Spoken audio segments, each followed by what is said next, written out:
First session of the day, the thing that we're all here to hear, people smarter than me telling you things about music and sound design in games. So I would love to introduce now our opening keynote by Josie Brechner. She is an absolutely outstanding composer and sound designer. She's worked on titles such as Blossom Tales 2, Extreme MEATPUNKS Forever, and Freshly Frosted. And in this keynote, she's going to be using these as examples as she breaks down her process for creating compelling and emotionally driven game audio.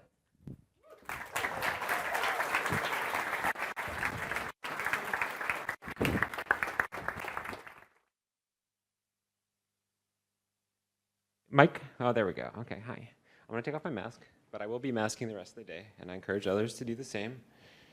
They asked if I wanted one of those Britney Spears style microphones, but I thought I'd go with I'm a stand-up comedian vibe.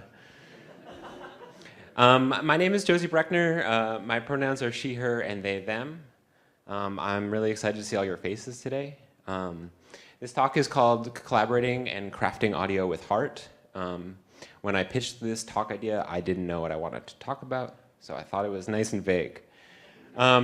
This talk also features prints by Kathy G. Johnson, who's an American artist, printmaker, and they're really gorgeous, so you'll get to see some of Kathy's wonderful art as we go along. I'm going to figure out which hand I want to be in. I'm going to pre-open my water so I can drink.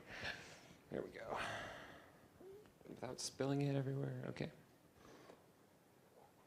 I want to say thanks to the amazing folks at APRA AMCOS and Cam and Rad and Kristen for all your amazing work and getting stuff together today. It shouldn't be as radical as it is to pay speakers at your audio events, but for some reason, the state of the industry we live in, it is kind of radical and cool. So I appreciate you all for putting artists and labor first. Okay, I gotta change my slides.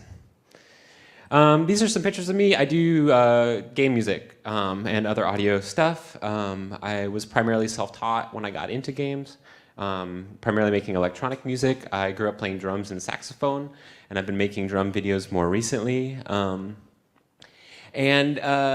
like making weird music. I like making experimental stuff. And this is my first time speaking to a large room of people since COVID started. So if it seems that way, that's because, yeah, I haven't experienced the public and I'm supremely jet lagged. So I'm gonna blame anything that goes wrong on those two things. These are some of the projects I've worked on, like Rad said, Blossom Tales, Tartarus Key is a game that's coming out next year that I worked on, Best Friend Forever. The joys of working in indie games is that if anyone you meet who doesn't work in games asks if they know anything you've worked on, the answer is no. Sorry, you don't. It's not because I want to be cool, it's just because you don't know what Fit for a King was. It was great. But I do feel lucky to have worked on some of the coolest games out there, and I've also made my own games using an engine called Bitsy and Flixy and some other things, and if you don't know what those are, I definitely encourage you to check them out because they're very cool, very accessible, very low programming knowledge intensive, all that stuff. And before I get going, it says I have 1 minute remaining, which I assume is wrong, but I can go faster if I need to. Some disclaimers. So marginalized speakers, trans speakers, speakers of color are often implicitly or explicitly asked to talk about their marginalizations. This is primarily because the industry is very cis, it's very het, it's a lot of white dudes, no offense to many of y'all here. But you know, that has a tendency to put people in boxes. And as a trans person, as a non-binary person, I'm not really a fan of boxes. And at the end of the day, I think it's unnecessary. So stubbornly, as also a stubborn person, I'm going to be talking about my work. But at the same time, it's hard for me to talk about my work without talking about myself, where I come from, where I live, how I live, my politics. This is not just because I'm a trans girl living in late capitalist United States, which is, I don't recommend it. But also as someone whose work, you know, touches others and interacts with the people that I work with in the industry, my friends and the fans out there. So, you know, my undergrad major was in political science, and politics are important, as I learned through that degree.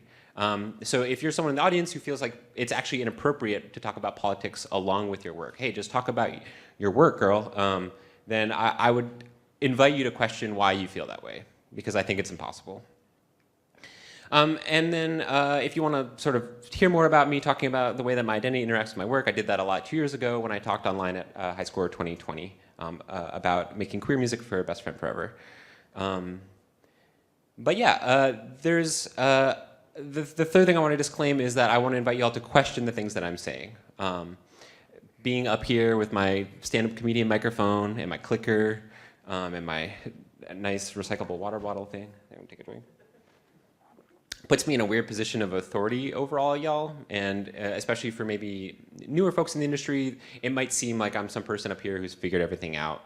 And certainly I've been to a lot of talks where people say that they've figured everything out, but I'm very much still learning, and so I think it's important to just state up here that I don't know everything.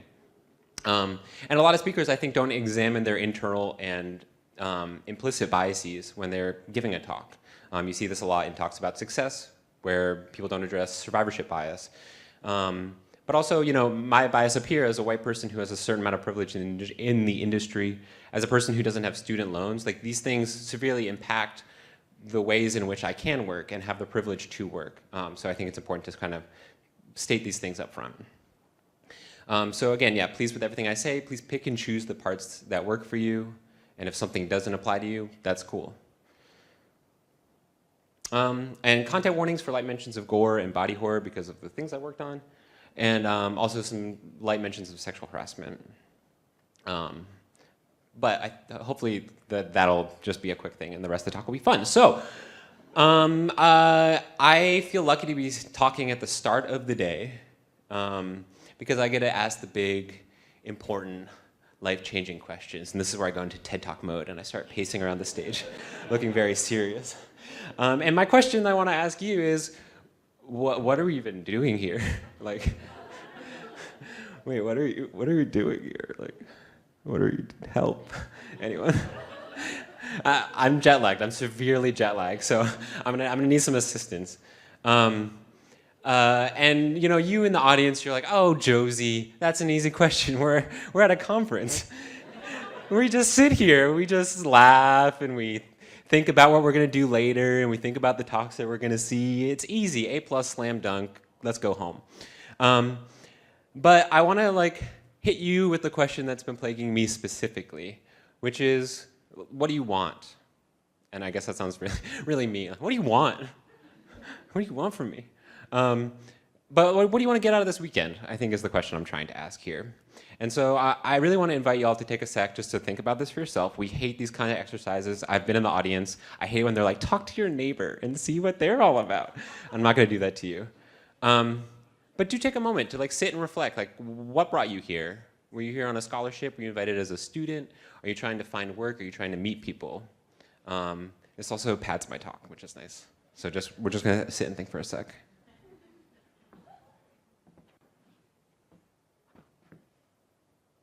You can close your eyes if it's helpful to get into the vibe. And I want you to sort of take that nugget, that little kernel of the thing you talked about, and put it in your front pocket, and just keep it with you, and be mindful of it. And I'll tie things together in a little bit.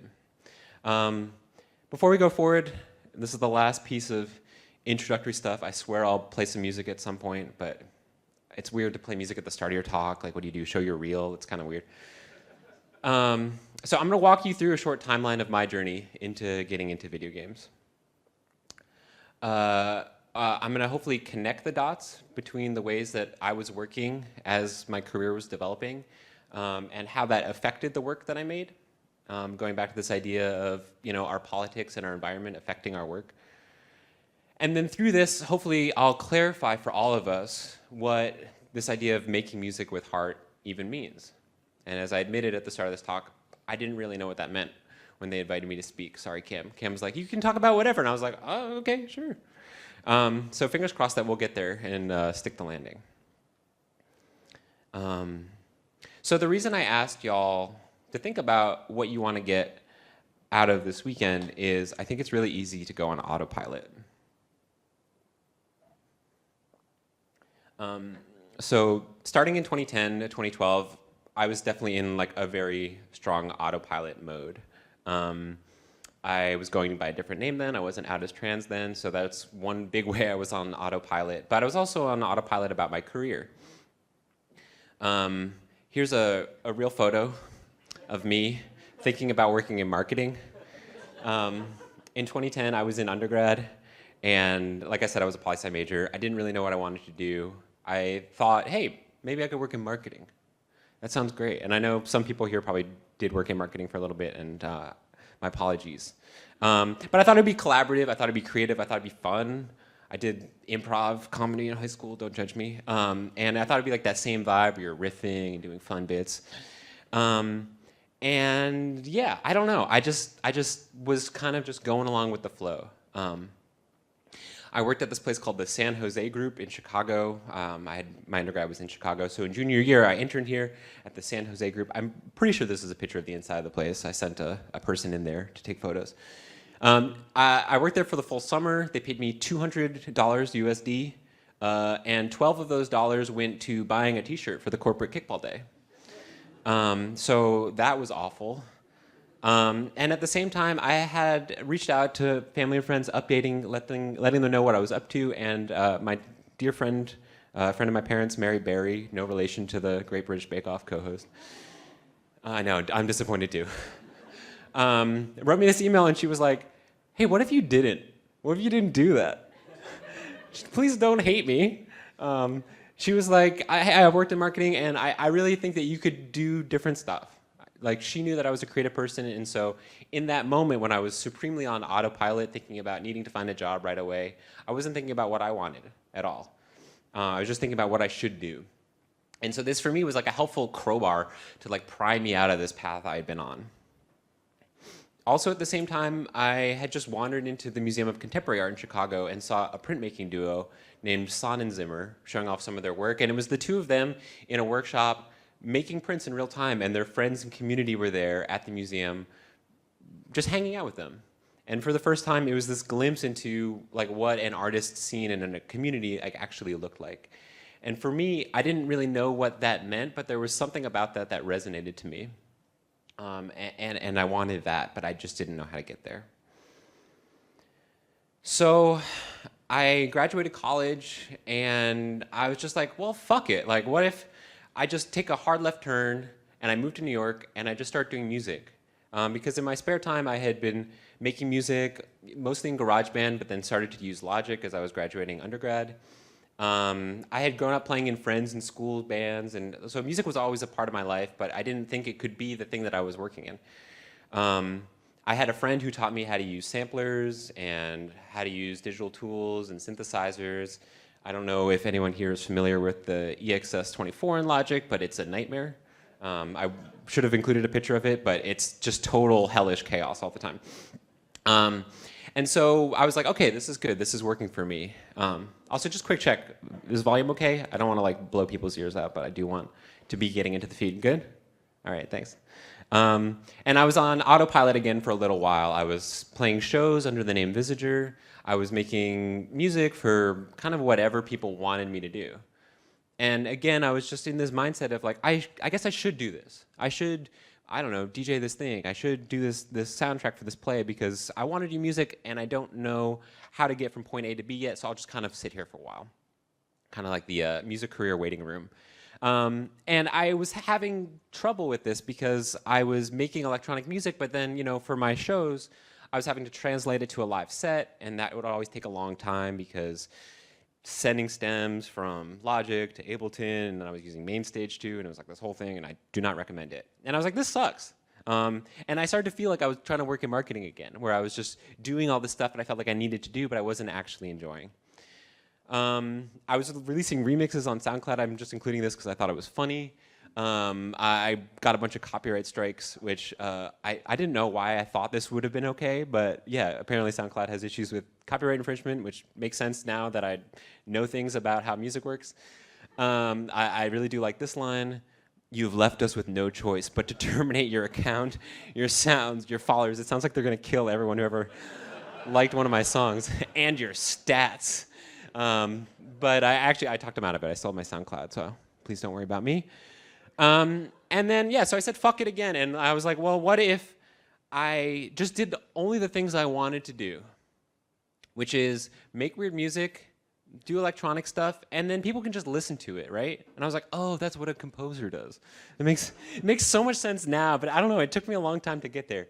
And so in 2015, I made this album called Songs from an Unmade World, and it was like really inspired by video game tropes like Legend of Zelda, you know, pyramid levels. You got your airship level, you got your spooky volcano manor vibe, and something about it like really clicked. And so I'll ask the audio team to play the song here in a sec, but I think you all immediately hear what I was trying to evoke at the time.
Thank you.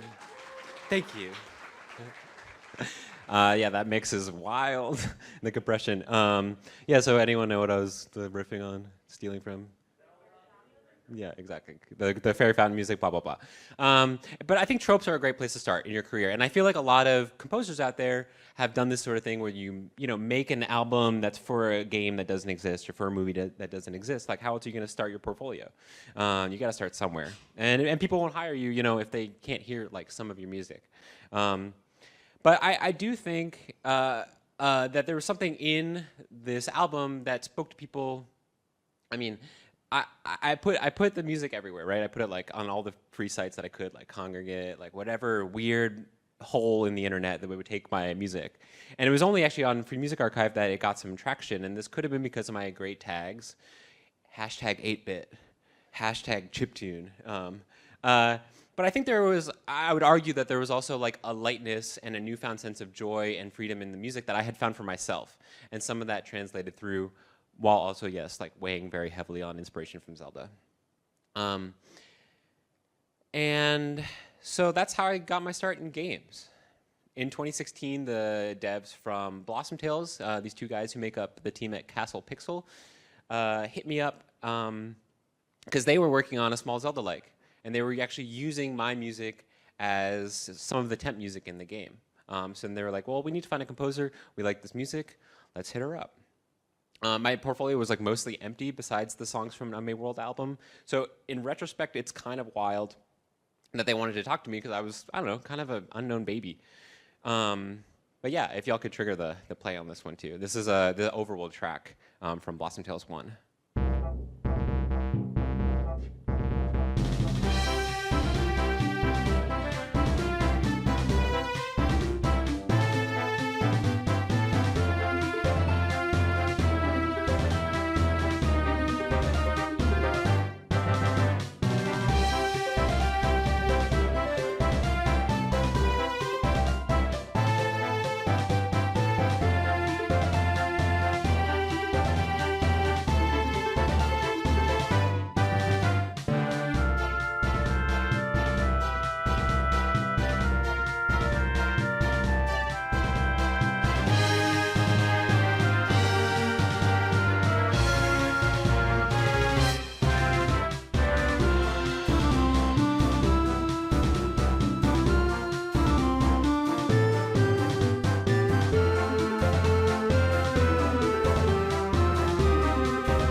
Okay, and then move the loop, you know. Classic. Thank you.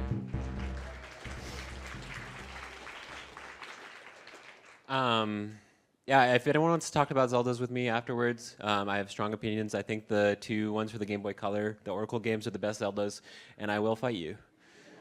If you disagree, I guess that was implied. But if you want to just fight in general, we can, duke it out outside. So yeah, it was a great experience for a lot of reasons. It was my first big game.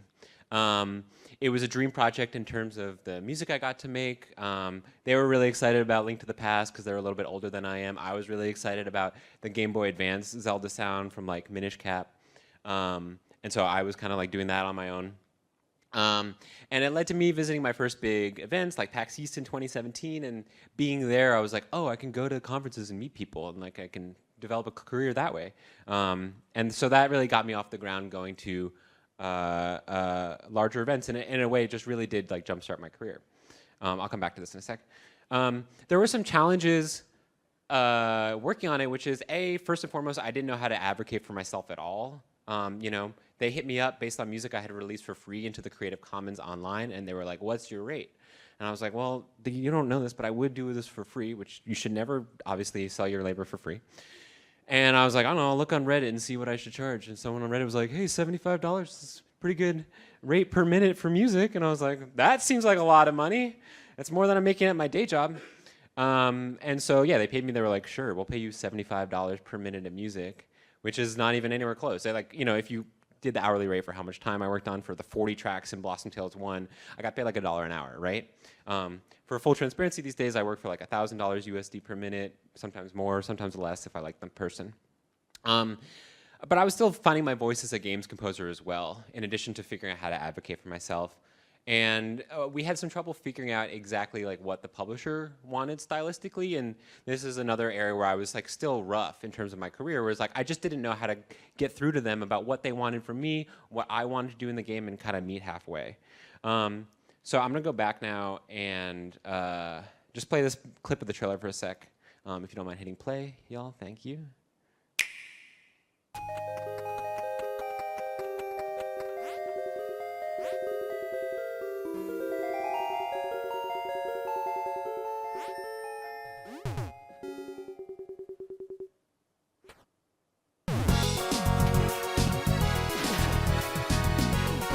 Okay, I'm gonna stop it there. That's on my music, which was kind of wild. Like, first of all, you might have recognized that same shrine music from my Songs from My World album, and then there was this other piece of music that they had from another composer that they just grew really attached to, and neither of those songs is in the actual game. So, needless to say, I was like a little disappointed. This was my big break. It was on Nintendo Switch in 2017, one of the first indie titles, and none of the music I had spent like a year working on had made it into the trailer. So it was a complicated feeling, right?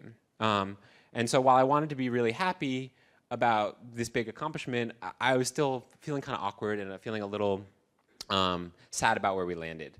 The next thing I worked on was this game called Extreme MEATPUNKS FOREVER.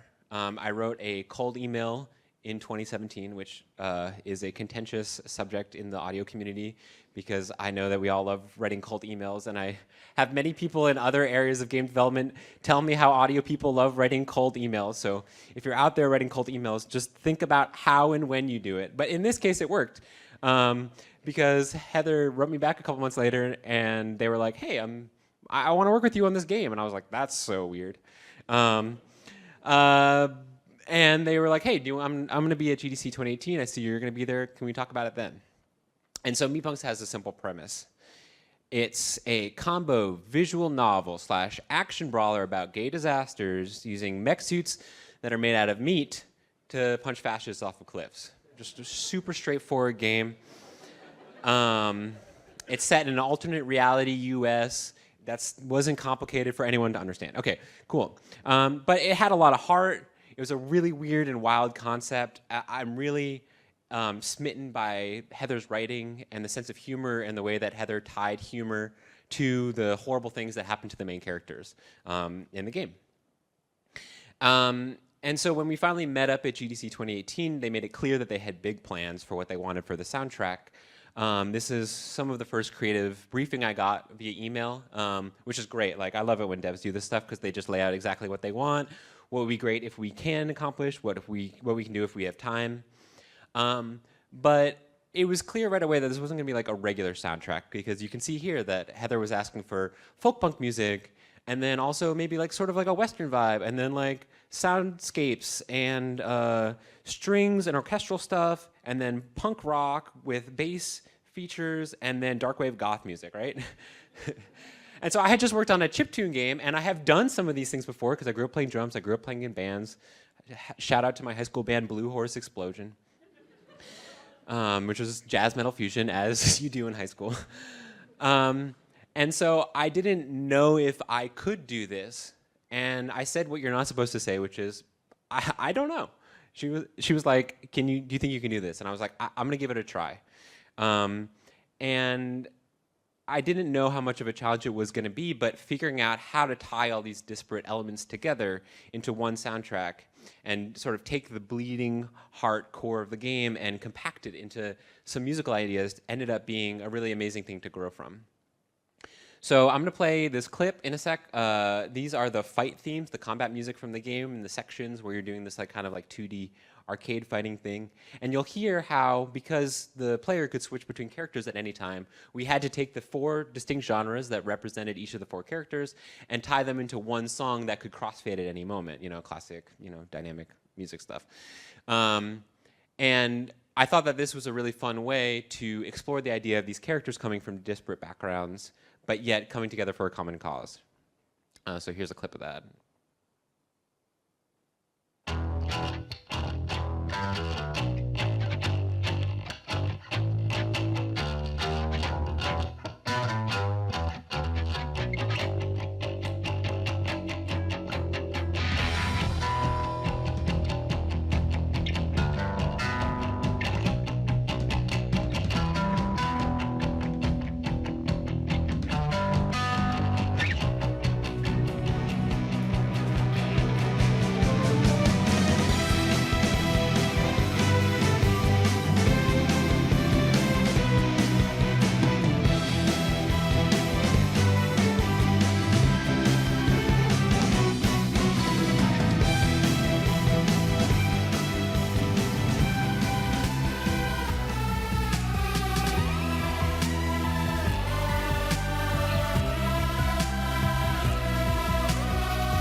Thanks. Please don't judge my automation curves. I drew them really quickly. Also, shout out to my friend M. Gore, who's played bass at the beginning of that stuff. When they sent me that file of them playing, I was like, this is 2 takes put together, right? And they were like, no, I did that at the same time. And I was like, what? It's so wild to me. But yeah, so in contrast to Blossom Tales, which I really am on good terms with the devs from Blossom Tales and the publishers, there was a lot that just clicked a lot more for me when I worked on Meatpunks. For one, I was given a really steep challenge, but I was also given a lot of trust alongside it. And I really valued the trust. And in some ways, I didn't feel like I deserved it, but I really think that Heather was very forward for investing that trust in someone that that they had just met. And Heather at the time was still in undergrad in their program in LA, which is like so wild. I felt valued for my time. I felt valued for my personality. I felt valued for my labor. I was like, yo, Heather, like I charged way not enough money on my last soundtrack. So I'm gonna have to like up my rate, probably like 4-fold at least, and charge you $300 per minute when I worked on this in 2018. And that was outside of their budget, but we actually ended up making the budget work through skill trading where they were teaching me programming lessons in exchange for some of my time as composing. And so even though we were on a small budget, this idea of skill trading is something you can always explore if you want to find ways to make weird small budgets for small indie stuff work. I talked about this at GDC 2018 actually, or 2019. It was the first time in games where I felt like I hit that feeling of longing for an artistic and creative space that I had seen all those years ago with the Son and Zimmer print show at that museum in Chicago. And so I was feeling like I was riding really high, and 2018 came around and I decided to go to grad school. And I wasn't sure if this was something I wanted to do, but I knew I didn't have to like go severely into debt for it because my parents were able to help me with some of it. And I didn't have to move because my program was in New York. But here's how I felt about it. Which is to say, not great. There was a lot of stuff, like I said, my background was very self-taught. You know, I'd taken drum lessons and done jazz band and stuff in school, but I didn't have like a formal music education background. I didn't know theory super well. I wrote music primarily by ear, and so I really wanted to give myself a more solid foundation in classical music and orchestral techniques, in basic theory, learning about Neapolitan seconds, which is so relevant all the time. And I had some really good professors. But also at the same time, I found it was a very isolating experience. My program, the name of my program was Scoring for Film and Multimedia, excuse me. And games was like an add-on, sort of inside that and multimedia. And I was one of the few people in my program who cared passionately about games. And so in many ways, it felt like much of what the program offered just wasn't for me. And so I kind of knew that going in, but I didn't really get it until I got there, and everyone was talking about film music and John Williams and Giacchino, and like that stuff is great, but it's not like why I love music, you know? But I also had to deal with a lot of other unpleasant things like transphobia. I had a mixing professor who decided to refer to our class the whole time as gentleman, even though I told him that I was not a gentleman. And that was really shitty. There were sexist visiting artists. There were artists who came and talked about how many sleepless nights they'd worked to get into the industry, which I think is a really toxic and unhealthy thing to tell young students, especially when the program wasn't talking about advocating for yourself or what your rate should be or negotiating contracts. There was sexual harassment inside the department that was like kind of like an open secret, which was really gross. So yeah, I would say that all those things made it a hard place to feel like I was learning in a healthy way for me. In addition, I felt like other people's work was being put on a higher pedestal than mine, which is partially probably some of the film games tension. But also I think some of the like cis male professors just didn't know how to interact with me and didn't know how to advocate for me. And I felt like I had done a lot of cool stuff at that time. So it was disconcerting and it was off-putting. We had a visiting speaker from a US-based public rights organization who I asked, I was like, hey, what can I do to like get more into games? And she was like, well, you could attend GDC. And I was like, well, I'm speaking at GDC. And I just felt like I was being seen at a different level than I knew where I was at.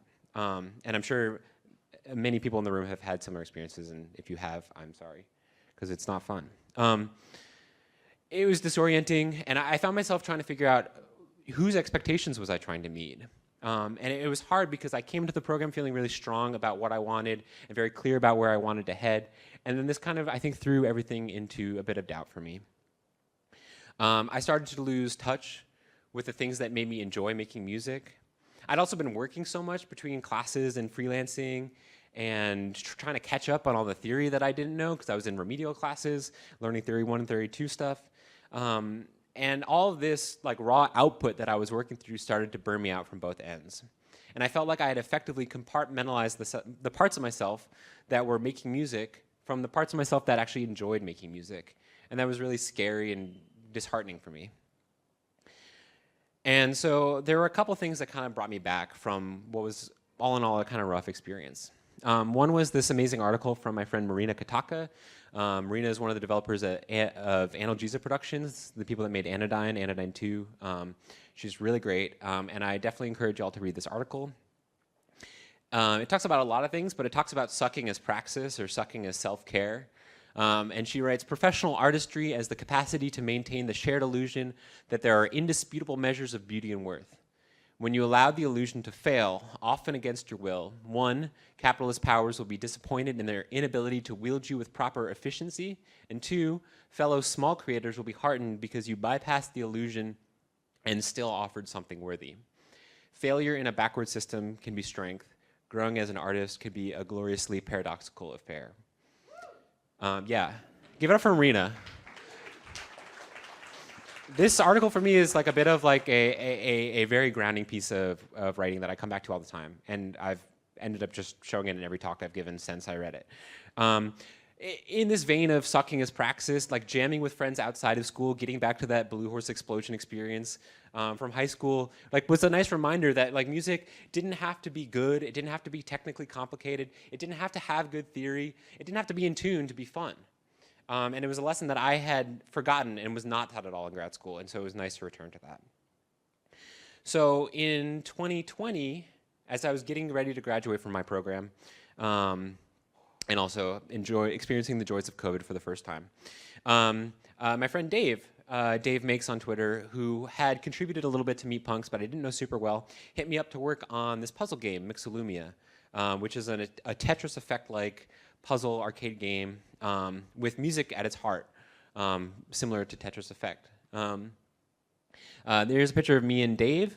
Dave was the main programmer and visionary for the game. Jasmine, who's up here in the bleachers, also did music along with me and Dave and contributed to the game, but unfortunately we've never all been in the same place at the same time, so here's our team photo. We all got to refine Dave's audio system because Dave had been building this custom audio system using GameMaker and JSON, and it was super cool. I was like, can we use Fmod? And Dave was like, no, sorry, we're way past that point. Yeah, it was a breath of fresh air for a number of reasons. One, and I think you're starting to see a theme here, that Dave was very clear about giving full creative control to Jasmine and I for our tracks. There was this sense of trust again that was really important. Team Audio was given 20% of the total rev share for the game, split among Jasmine and I, in addition to being paid some amounts up front for our music. And that's like a very cool progressive thing that you almost never see in any game. And a lot of credit to Dave for, I don't know, just being so forward about compensating artists. And realizing that music was a huge part of this game and that we deserve to be valued accordingly. And Dave was also including us on creative decisions about where the game was headed, not just in terms of internally, but also like where you wanted to release. And we actually just released on Switch a couple years later, so it was great. And so I made 2 tracks for this game. They were called sound packs because you can sort of insert the music in and out to customize your experience. The way the music system works is each sound pack has like a first, second, and third section. And so this clip I'm about to show is my track Summer Shower, where you'll hear the first and the third sections. But I wanted to go back to like what my heart wanted. Like, what did I want out of this experience?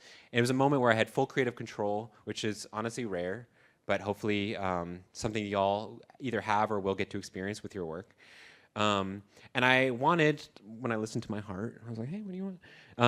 I wanted to make something soothing, something personal, something tangible, something that was a bit of a healing balm after a turbulent 2 years. And so I made this sound pack about my experiences playing in the rain, growing up in the forests in upstate New York when I was a kid. So here's that. Sorry, it's a little quiet.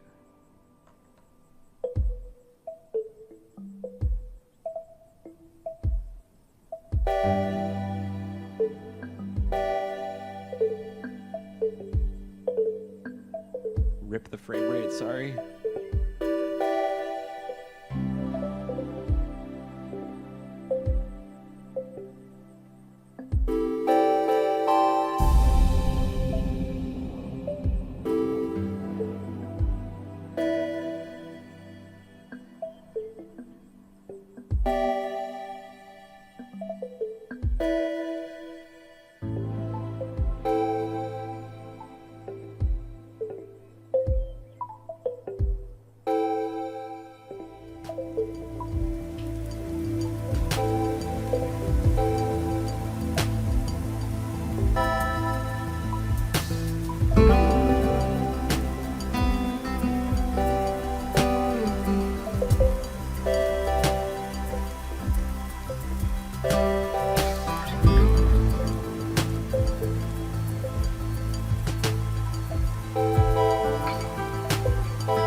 Thanks.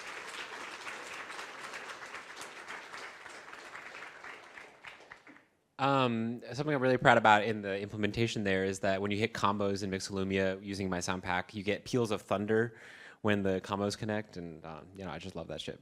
Okay, so taking that sort of like really lovely experience, I ended up then working on my next project, which was this game Freshly Frosted, and that sense of freedom I think it carried into it, where I felt like I could still kind of just do the things I wanted to do and not feel like I needed to be doing things I feel like I should do. And that sentence didn't make any sense, but the jet lag, right? So I started working on this in 2020, and it just came out this past year because they were in development for a little bit. And in contrast to Mixolumia, where the game could adapt around whatever the music I wanted to be, this one had very specific needs. And so in game, these are some of the requirements. We had dynamic music switching between on-off states for the puzzles. So you had your puzzling mode for when you're solving your solutions. And then you had the more active mode where you're testing them out, and then the music would kind of kick into gear and be a little more dancey, a little more bumping. Each of the 12 boxes songs had to be at exactly 80 BPM, which I don't know if anyone's ever worked with a requirement like this, but it's fun, where you have to use the same tempo for everything. Also, every snare hit had to be at least on a 2 and a 4, because when they hired me, they were like, we don't need sound design. The music will cover it, because the snare will be timing with the closings of the donut presses, as you can see in the GIF. We added sound design later. As a fun joke to myself, I made the title screen 81 BPM, really just breaking out of the mold. So here's a clip of kind of like how that looks in game, and then I can talk more about it.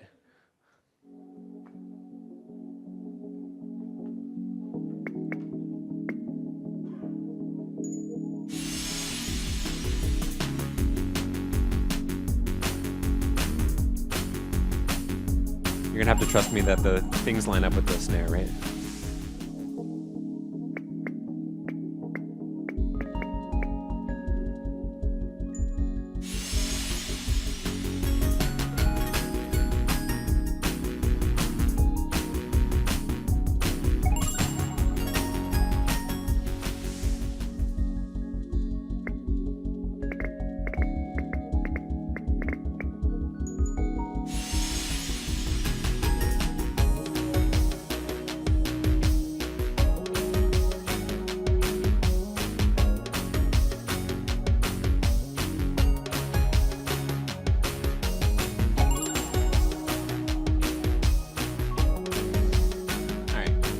Skip ahead here.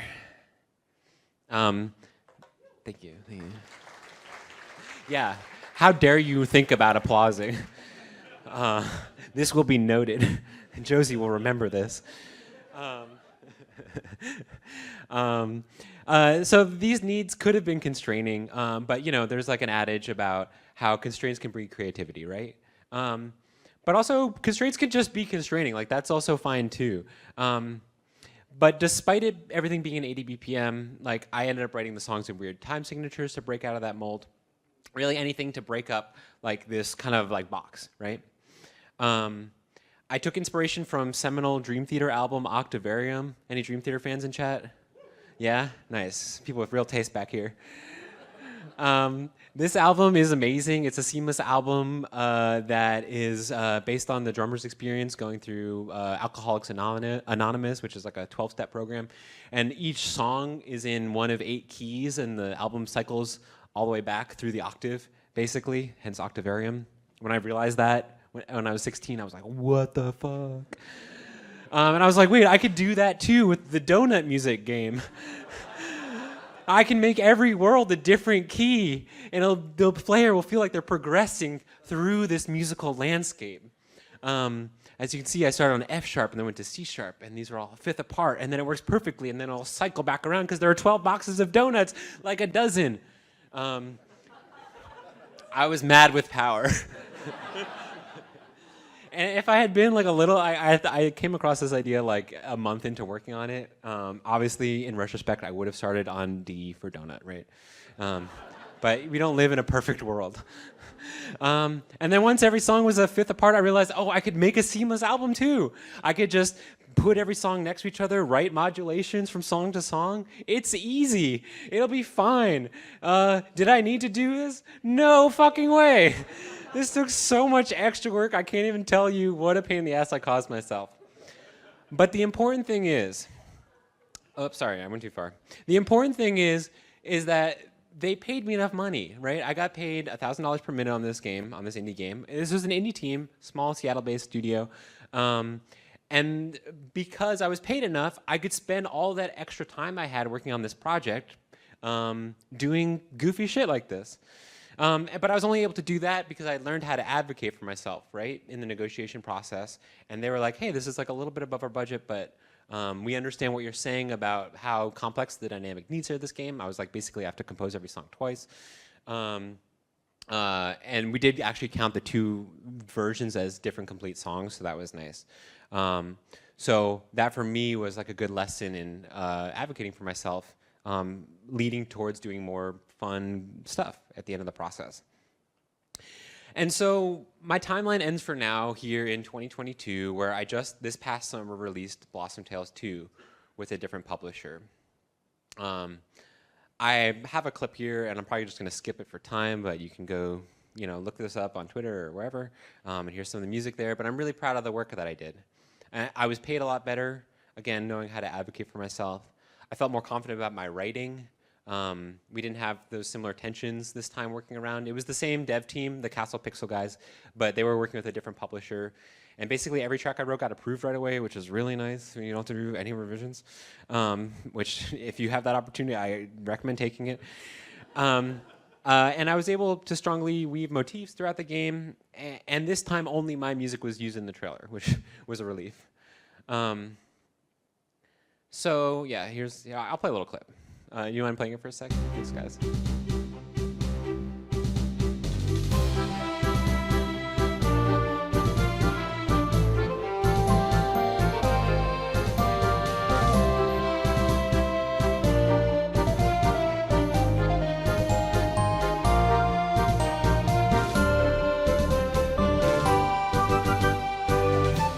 Okay, you only get one verse, sorry. You only get one verse and you'll appreciate it. Yeah, thank you. The audience loves it when I talk down to them. So when I pitched this talk, I said I wanted to talk about writing music with heart, right? And I didn't really know what I wanted to do, but in the back of my head, I was like, well, I'll talk about things like using motifs to carry the heart of the game. I'll talk about things like interesting approaches, like I did for Freshly Frosted or for Mixolumia. But hopefully it's clear by now that I think there's more to it than that. And so I asked y'all at the start of this talk, which now feels like 18 hours ago, but that's probably some of the jet lag speaking still. I asked y'all earlier, so it's only fair to ask myself, what do I want? What do I want out of today? What do I want out of this weekend? What do I want going forward as a composer working in this industry? So here are some of the things that I want. I want my music to make people smile or laugh or miss someone. I want a house with a studio where I can have a mic'd up drum kit all the time, which is easier said than done in New York. I want to work in an industry where I don't have to kill myself to make a sustainable living. I want to protect my body from repetitive stress injuries and from chronic pain. I want to see my friends have long and healthy careers in games or wherever they end up. I want to be surrounded by people who come from different experiences and different backgrounds than me. I want to attend events without worrying about the specters of people who have harmed my friends, haunting them. And I want to hold on to the joy of making music that made me want to be a musician in the first place. So at the end of all of this, making music with heart for me means making music without compromising. I think early on in my career, I felt like I was compromising a lot. And my journey, as hopefully you've seen, has been learning how to compromise less as I go on. But there's no ever a guarantee that I'll fully get there. Sometimes I still have a hard time advocating for myself in the negotiation process, or there'll be an opportunity that seems cool and I want to do it, but they just can't quite pay me enough, and I don't know how to sort of make those two things meet in the middle. I'm dealing with more hand and wrist pain this year, and I'm trying to be better about wrist exercises. And we don't talk about, wrist exercises enough, I think, in audio, but it's really something that people should do. But yeah, all these things are to say that I'm still working on it. And so it's my hope today that you can take some of this reflection forward with you into the rest of the weekend. You can think about what your heart wants and what your heart needs, and that you can be more mindful of the hearts of those around you as well. Thanks.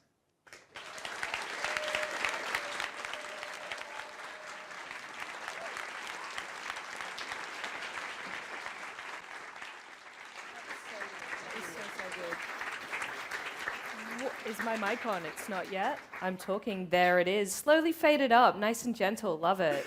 Not blasting people with my voice. What a way to open our 2 days this weekend. That was such a beautiful chat, and thank you so much for sharing with us. Thanks, Rad. Yeah, thank you for having me.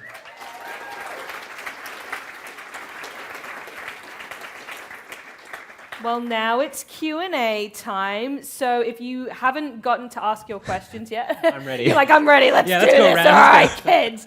If you haven't gotten to submit your questions yet and you would like to, remember you can just scan the QR code on the back of your lanyard. This is so fancy. Yeah, I know. They have all the God. good tech here. I mean, look at these projections. I know, there's two of them. We're going to have faces on them later. Usually it's like I have to do with the projector standing right in my face. Yeah, scan the QR code, then go to menu, then go to Q&A, and then just go ham. Ask whatever you like. If you are joining us via the live stream, I don't actually know where you'll find Slido. I'm sure there was a link sent to you that you can find. It's on the screen. It's on the screen right there. Thank you. All right, well, we do have some questions that have come in. All right, hit me. So, how do we deal with saturation in the industry when seeking a career trying to be faithful to our creative desires? Yeah, let me know if you're in the audience and you ask this question, because I would love to talk to you directly. Okay, awesome. Hi, what's your name? Artemis? Cool, that's a sick name. Yeah, I mean, it's really hard. And my GDC talk from 20 whenever is actually on my Twitch, which I don't use anymore, but I gave it again there and archived it. And there's I talk a lot in that talk about the survival, the scarcity versus subsistence mindset. And a lot of messaging in the industry tells us that jobs are infrequent and hard to come by, and that you need to devalue yourself and your work in order to start working. And I disagree with that. I think it's a lot more valuable for your career in the long term to focus on just making work that you like, making a portfolio and building that, and doing that until you find the clients who are ready to value your time. Because if you end up working on a bad project, like my experience in grad school, it'll suck out way more energy than you are ready to give probably, and you'll end up burning out more early in your career, and you'll just waste time doing stuff for people who aren't worth your time. So that doesn't quite answer the saturation question, but one thing that I was thinking about was, I feel like there's a ton of composers out there who come from this traditional music background where they went to music undergrad and they do orchestral stuff, and that wasn't my background, and that could have been seen as something that set me behind other people, but I chose to focus on making weird music and experimental music with the skill set I had, which was this kind of hybrid electronic band background. And I think that positioned me in the industry, not to use weird branding terms, but I think that positioned me in the industry in a more unique spot rather than trying to claw my way up through all the other people who were trying to do orchestral stuff. So I guess I would say focus on working with nice people, focus on your music, focus on what makes your music authentically you and uniquely you, if you're talking about music. And some of the best advice I ever got was just be the loudest version of yourself you know how to be. Not volume-wise, of course, but in terms of who you are as a person. Because if you're able to broadcast that very strongly, it'll sort of flag down the people who want to be on board with what you're about. And it'll push away the people who don't give a shit about you, or in my case are transphobic. I don't want to be anywhere near those people. So I talk about being trans and I'm open about it because I want them to go the fuck away. And sort of same thing with my music. So hopefully that's somewhat helpful. I love how much you talk about valuing yourself and how important it is yeah, to not compromise on that and to say, my work is worth being paid for, you know, my values and what I want to make is worth being listened to. And I don't know what you think about this, but I'm kind of the opinion that if everybody does that, it becomes the norm. It's when people are undervaluing themselves that also becomes really difficult because, you know, other people who are in hiring positions might go, oh, well, why aren't you doing this for free? That should be what I get. Yeah, I totally agree. And you see this like with sound tests, you know, as just a very small microcosm of how this plays out in the industry, where a lot of bigger studios, if they want to hire you, ask you to do a sound test. And you're like, well, can you pay me for my time to do this test? And some of them are like, no, we're not going to pay you. Like I worked for Jackbox and they did not pay me for a sound test. And I decided to do it anyway and I regret it. So I've made it since then my policy to only do sound tests at the rate that I make music for, because that's what my time is worth. In grad school, they talked a lot about like a race to the bottom, and I'm sure some other folks have heard this phrase, and I think it's like very pessimistic. It makes it feel like we have no control over what happens in the industry around us. But if we are able to talk about each other with our rates, talk to each other about our rates, which I do with my friends all the time. Shout out to Jasmine and Neha, who are going to be talking about some rate stuff later, I'm sure. And we know what we're charging, we can make sure that we're not like leaving anyone in positions where they feel like they need to charge too little or don't know how much to charge. So I think that sort of transparency and the conversations around money stuff especially are super important to have. How important do you think learning implementation was to getting the opportunities that you did? Yeah, is that person here? Implementation fans? Over there. Back there? Hey, what's your name? What? Toby. Toby, hey. Not Toby Doe, are you? What's your last name? Oh, okay, sorry. I'm just wondering. Sorry, Toby, I'll stand here, not where the pillar's blocking me. It is definitely helpful. I think you should only like start going down that route if you feel passionate about it. Again, not because you feel like you should do it. Plenty of the games that I worked on, Blossom Tales, like I was just sending off raw game loops and they were putting them in the game. So there are definitely still games out there that just care about having loops. But definitely as I've gone on in my career, like those skills have been super relevant. So I think just learning FMOD or learning Wise is a good way to get your head around composing in new ways, you know, for dynamic stuff. So it's good practice for sure. I think the best resource out there for FMOD stuff is the 4-hour Celeste FMOD project walkthrough that the Power Up guys did. It's just really great because you get to see everything right away with examples. It is 4 hours long of Kevin Regami talking about audio, which is a lot, but it was really helpful for me. And then, yeah, just picking a thing, messing around with it, and starting to get comfortable with it, I think are the ways to go. All right, I'm going to ask you to be our collective physio, amateur physio for a second. Okay. What is your favorite wrist exercise? Okay, so here's what I do. I'll do this. Can you hold my mic for me? Yeah, okay, absolutely. Thanks, Brad. Okay, I mean, and I'm still learning this, right? Like, I started having wrist pain, like, I've had it before, but it's, like, gone away. And then I got Elden Ring, and then played for 100+ hours, and then was also working, and COVID, I think, finally caught up with like, how much screen time I'd been having. So, you know, you can start. If everyone wants to practice along with me, yeah, this is great.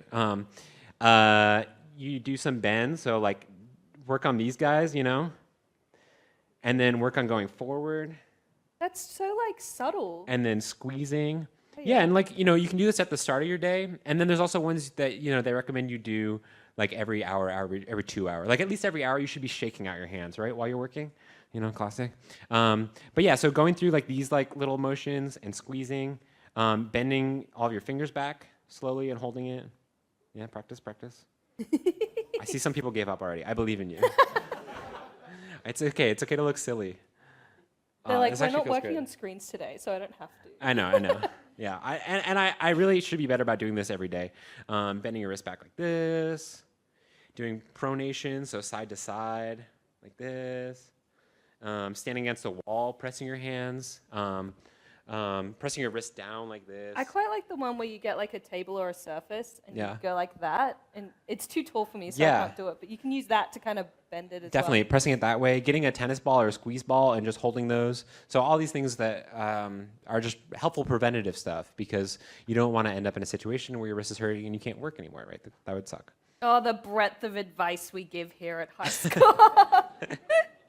All right, you spoke a lot about the negotiation process. What are the main things that you include about yourself for the negotiation process and advocation? Okay, for negotiating, I think, is that person here also? Negotiators? No? Okay, online. I see you out there. I don't know where the camera is. It's right up the back there. Okay, I see you. I usually start, I'm like, this is how I do my process. I'm like, hey, my center rate for composing is $1,000 USD per minute. Now, that can be more expensive if you have complicated music needs, like dynamic music or extremely orchestral stuff that's going to have a lot of layers. But if your stuff is simpler, like let's say just piano or minimalist synths and stuff, I can maybe reduce my rate. Or alternatively, if you need a lot of music from me, I can probably give you like a bulk rate and work for maybe $900 per minute or $800 if it's whatever. And then you can talk about licensing, if it's going to be an exclusive license versus a non-exclusive license. If it's a buyout where they're just going to own my music forever, I was always told to triple my rates, and I stand by that. There's no reason that anyone should want to buy out in the industry, but as more stakeholders own publishing companies that want to hire indie composers, that's going to be more common, and I think we should push back against that. But yeah, usually the exclusive licensing model is what works for everyone. So, you know, they are licensed the right to use my music in the game, but I retain all the rights to sales. And then sometimes if we're putting a deluxe album on Steam, we'll talk about negotiating a cut of those soundtrack sales back to them just for managing that on the back end and taking the time to pay me out of that money and do all that math and stuff. Okay. Yeah. Is there a game genre you haven't written music for yet that you'd really like to in future? Zydeco, which is like like Southern America, like Louisiana music. I got to make one Zydeco track for a friend, and it was really fun. I love accordion. So, you know, get some accordion, get some horns, like trombones in there, a little washboard. Little cowboy game? Yeah, maybe. I mean, I'm from the North, so I'm a dirty Yankee in the United States, so maybe that's like a little offensive to folks who are actually from Louisiana, but yeah, I've just done a lot of weird stuff, so I feel lucky in that respect for sure. What is your favorite soundtrack in recent years? Oh God, that's so hard. I really resonated with the soundtrack to Signs of the Sojourner. Steve Pardo was the composer on that, and it's got like a really cool, very like tangible score with like bass clarinet and guitars and like live percussion. And I think his wife plays flute on the soundtrack, and it's really cool. What else have I been listening to lately? I'm gonna space out. I was listening a lot to actually Jasmine's recent album, which was not technically a soundtrack, but it was one of those things where it's a soundtrack for an anime that doesn't exist. It's called Journey to the Sun. It's very good. And Jasmine, you wrote that in like 2 weeks? No, I was a condensed timeline, so I was working full time, so like a month. Okay, so you wrote like a 20-track full album in like a month, and it's really cool and really sick. And so that draws like a lot of elements from like traditional like anime soundtracks and stuff like that. It's super exciting. So I was listening to that a lot recently as well. We have time for one more, so I'm going to One go with more. a fun one. Okay. Where did you get your top from? I think I'm embarrassed because I think it's from Shein, which is like really not doesn't have good like clothing practices. But if you see me Pretty around, good quality for Shein though. Like the embroidery's nice. I know it's nice, Yeah, right? it's cute. Yeah, thank you. I bought my jacket. If you see me around my cool worm jacket later, I got that from a store. Worm jacket. Yeah, with a weird design on it. But I'm I a got big that. worm fan, so I want to see that later. We got that yesterday. Me and Jasmine and Neha were walking around. I bought this shirt. It's an Australian designer, so I'm glad to be repping some local folks. Good. We'll be talking about that later. Let's. Thank you so much for Thank you all so of much. your Oh, amazing knowledge. I do want to say real quick, I have some nail polish on me, so if you want to come meet me later and get like a nail or a couple nails painted, I'll paint your nails for you. I only have this color, so we'll be matching. Anyway, thank you all. Thank you so much. That was great. Thank you.